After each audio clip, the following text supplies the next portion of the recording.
empezó el nuevo año en 2025, pero Claudia Sheinbaum quedó como presidenta, ganó las elecciones el año pasado en México, pero en realidad va a empezar con todo este año, porque ganó para fines de año, empezó a ser presidenta de México, todo eso. Y acá pone los retos económicos de México y el mundo para 2025. Estoy interesado en ver más de México, cuáles son los retos que va a enfrentar México y así pueden entender un poco más de México. Ustedes también pueden decir ahí en los comentarios para que puedan entender mejor. Vamos a ver qué dice CNN sobre cuáles son esos retos. 2024 hubo elecciones presidenciales en más de 70 países. Más de la mitad de la población pues sufrieron un gasto gubernamental electorero. Y entonces lo que suele suceder después de los años de elecciones presidenciales es que pues vienen los recortes en el gasto. Es como después de la fiesta, viene la realidad. Alguien tiene que pagar los platos rotos, ¿no? Pues son los mismos ciudadanos. Entonces, Eso de forma general, entonces está diciendo que en la mayoría de los países va a haber corte de gastos. Eso significa que van a cortar servicios a los ciudadanos. ¿Qué les parece eso? recorta el gasto y ante ese menor gasto gubernamental de los distintos países, pues vamos a tener una desaceleración en la gran mayoría de la economía mundial. No todas las regiones ni todos los países van a sufrir esa desaceleración, hay algunas excepciones, pero en términos generales el PIB mundial pudiera bajar. Nosotros estimamos que de un 3.2 o 3.3, que podría ser el crecimiento de la economía global este año 2024, para el año 2025 podría descender a un rango entre 2.8 a 3%. Ya. No está muy esperanzado el señor acá. Va a bajar la economía mundial, mira. No hay mucha esperanza entonces. Bueno, América Latina, la región de América, son 7 elecciones, hubo, si no estoy mal, en 2024. Fue un ciclo importante de electoral. Jorge, cuéntanos, ¿cómo estás viendo las cosas? Pues efectivamente, como dice Ernesto, para el siguiente año vemos un ajuste después de las elecciones de 2024. Hay que recordar que este año se tuvo un endeudamiento récord de casi 6 puntos del PIB. La presidenta Claudia Sheinbaum en su primer año de gestión tiene que hacer un ajuste fiscal, reducir el déficit para que las finanzas públicas no se salgan de control. Muy bien, muy bien. Entonces el primer reto que se está diciendo acá que tiene que tener en México es un control fiscal, control de los gastos. Que el costo financiero de la deuda se mantenga estable, y este recorte va a implicar pues ajustes a la salud, a la educación, a la seguridad, pero sobre todo a la inversión física, que tiene un recorte de más de 100,000 millones de pesos. Está hablando en recortar acá en México también, entonces van a disminuir los servicios públicos a la población. Qué cosa, ¿no? Principalmente de salud y educación. Es fuerte la cosa. Y estos recortes se focalizan en temas carreteros, petroleros, de obras hidráulicas, lo cual va a afectar tanto el crecimiento económico como las perspectivas de desarrollo económico y de bienestar. Mira lo que puse acá. Hay demasiado pesimismo entre los economistas. Me parece que sí, que están como no tienen esperanza. Están bastante pesimistas sus previsiones. Pero bueno, acá están siendo los rectos. No quiere decir que el presidente, o mejor, la presidenta de México va a seguir realmente. Social para la población. Uh-huh. ¿Y cómo lo ves, Jesús? Pues Mario, efectivamente creo que el escenario global se está complicando. Me parece que justo como decía Ernesto, sí hay un enfriamiento, llamémosle normal, después de un año de mucho gasto público en general, pero también hay algunos elementos particulares que creo que hacen que las perspectivas sean más complejas. En particular, la entrada de Donald Trump, que ya mencionabas tú, pero eso viene emparejado con las relaciones y las tensiones geopolíticas que tiene con China. Luego tenemos el conflicto entre Rusia y Ucrania, que también está complejizándose más, y sin duda lo que está pasando en Medio Oriente. Entonces, hay varios elementos que están modificando los escenarios globales. Y yéndonos al escenario nacional, en la encuesta de especialistas de Banco de México, hace 7 meses, en mayo más o menos, cuando les preguntaban si la economía va a estar peor en 6 meses, pues había una respuesta de más o menos del 30% que decían que sí, que va a empeorar en 6 meses. En este momento, esa respuesta es del 77%. Si mira, ahora 77% de los economistas están diciendo que va a empeorar la economía de México. ¿Qué cosa? ¿Será que tienen razón? Les preguntaban si está peor la economía que hace un año. Pues hace 6, 7 meses estaba por el 20%. Ahorita es 90% la cantidad de especialistas encuestados de Banco de México que dice que está peor que hace un año. Y en términos de si es buen momento para invertir, pues ahorita ya el 60% de los especialistas encuestados dice que no es buen momento. ¿No será que los especialistas y los economistas son muy pesimistas más bien? Porque es que vivimos un 2024, lo recuerdo. Sí, me parece que son bastante pesimistas en relación a México, pero ¿por qué? Perfecto, incluso antes, donde ya se hablaba, viene una desaceleración en la economía de Estados Unidos, va a venir una recesión, es inminente 2024. No sucedió nada de eso. Lo mismo se pensaba para el 2023, porque el Banco de la Reserva Federal había subido sus tasas para enfriar la economía. Y la verdad es que había dos escenarios, los pesimistas que pensamos que podría haber una recesión y otros más optimistas que pensaban que iba a haber un aterrizaje suave. y no pasó ninguna de las dos. La economía americana, así es como lo está recibiendo el presidente Trump, está en pleno auge, ¿no? Está en bonanza, creciendo en este tercer trimestre al 3%, para la economía más grande del mundo.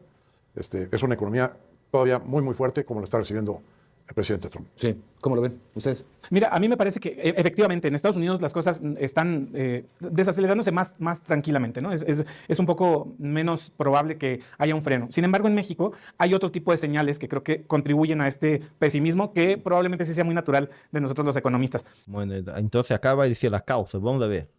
Yo diría tres sectores que vemos que afectan. Uno, hay un freno seco en la construcción. Si en los primeros 6 meses del año veíamos crecimientos del 9%, 10%, ahorita estamos viendo ya incluso decrecimientos o bien crecimientos muy moderados. Luego, el comercio al por mayor, que es sin duda uno de los sectores más importantes, también está ahorita teniendo muchos problemas en su desempeño. Y por último, las manufacturas, que tienen o que representan el 20% de la actividad económica en México, están creciendo por el 1%. Entonces, este año sin duda ya se muestran los datos de ralentización de la economía y yo añadiría que los datos de consumo, los últimos datos de consumo que estamos observando, que había sido el motor de la economía en los últimos 2 años, también se empiezan a desacelerar. Entonces acá la construcción está cayendo, la manufactura no está creciendo mucho y el consumo está disminuyendo también. Esos serían los problemas de la economía de México según el economista acá. Y eso va a llevar a una desaceleración de la economía mexicana según el señor acá. A eso le añadimos lo que acaba de indicar. ¿Será eso mismo? ¿Ustedes están de acuerdo con él? No lo sé. Me gustaría escuchar a los hermanos mexicanos. Ernesto, que el gasto el año que entra va a ser menor o que el incremento en los programas sociales va a ser menor, entonces el consumo probablemente no tenga el mismo efecto. Y se nota también en los datos del empleo, que han crecido muy poco en los últimos meses también.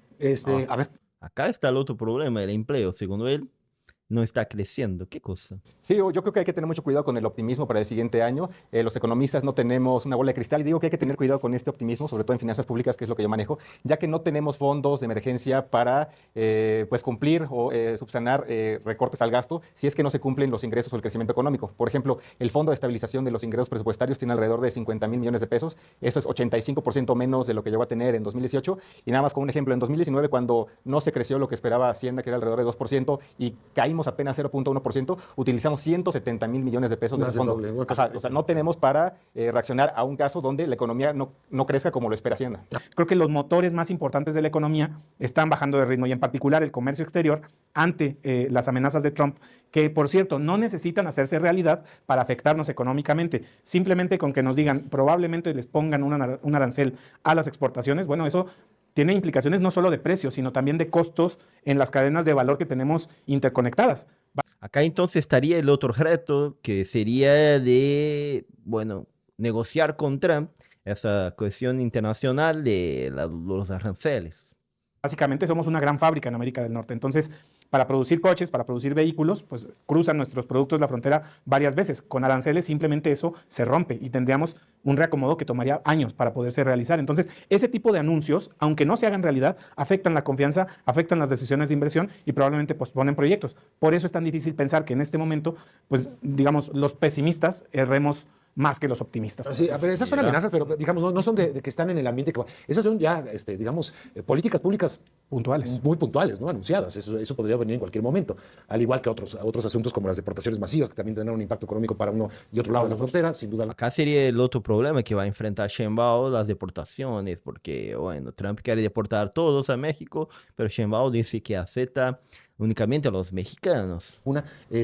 ¿Cómo lo ves esto? Partiendo de que de entrada el escenario 2025 es restrictivo. Simplemente vemos el presupuesto de egresos aprobado y pues ya sabemos que va a ser, ya se había dicho, se había anunciado que va a ser muy restrictivo con el objetivo que tú decías de tratar de consolidar la consolidación famosa fiscal. Sí, efectivamente hay recortes que nos van a poner en desventaja en los temas de la revisión o la renegociación del TEMEC. Por ejemplo, hay una reducción muy importante en el Instituto Nacional de Migración. Tiene el peor presupuesto desde 2008. Esto pues va a limitar el control del flujo migratorio, además de la garantía de derechos humanos, y eso es una de las preocupaciones principales de Donald Trump. También hay recortes importantes en materia de seguridad pública y esto pues también nos pone en una mala situación ante las exigencias del presidente de Estados Unidos. Entonces... ¿Qué hola?